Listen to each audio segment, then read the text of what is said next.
મારો ઘાટ ઘડાતો હોય તો પડખે વાળાને આમ જો અવાજ ન આવે. અને લોટાભાઈ તમે આખો દી કારા ભોકા હાલ દેકારો બાપો મારી ત્રણ ગામની સીમું ગજાવો આટલી રાયડું પડાય ભલામણ.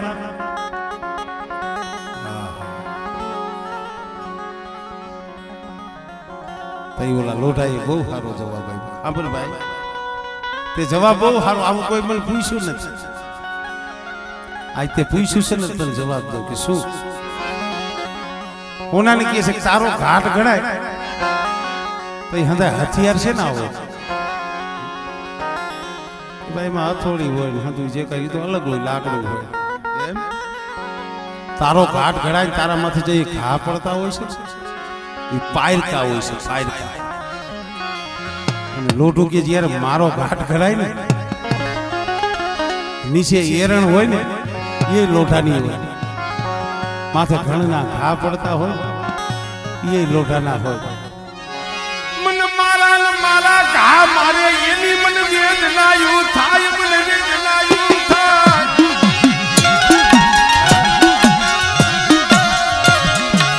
એ પોતાના ઘા મારે એની વેદનાયું બહુ થાય મરી